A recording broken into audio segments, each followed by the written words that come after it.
ಎಲ್ರಿಗೂ ನಮಸ್ಕಾರ. ಹನಿಸಿರಿ ಬಿ ಫಾರ್ಮಿಗೆ ಸ್ವಾಗತ. ನಾನು ಹವ್ಯಾಸಕ್ಕಾಗಿ ಕೆಲವೊಂದು ಜೇನು ಕುಟುಂಬಗಳನ್ನು ತಗೊಂಡು ಜೇನು ಸಾಕಾಣಿಕೆಯನ್ನು ಮಾಡ್ತಾಯಿದ್ದೀನಿ. ಜೇನು ಸಾಕಾಣಿಕೆ ಮಾಡೋದ್ರಿಂದ ಹಲವಾರು ಉಪಯೋಗಗಳಿವೆ. ಜೇನುತುಪ್ಪ ಸಿಗುತ್ತೆ, ಪರಾಗಸ್ಪರ್ಶ ಕ್ರಿಯೆ ಚೆನ್ನಾಗಿ ಆಗುತ್ತೆ, ಜೇನು ಕುಟುಂಬಗಳನ್ನು ಸೇಲ್ ಮಾಡ್ಬೋದು, ಹಾಗೆಯೇ ಜೇನು ಮೇಣವನ್ನು ಕೂಡ ಸೇಲ್ ಮಾಡ್ಬೋದು.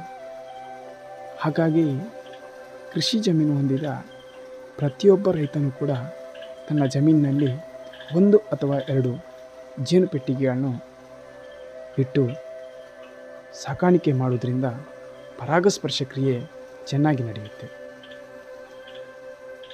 ಹಾಗೆಯೇ ಜೇನು ಸಂತತಿಯನ್ನು ಉಳಿಸೋಣ, ಬೆಳೆಸೋಣ ಅಂತ ಹೇಳುತ್ತಾ ಮತ್ತೆ ಭೇಟಿಯಾಗೋಣ. ಧನ್ಯವಾದಗಳು.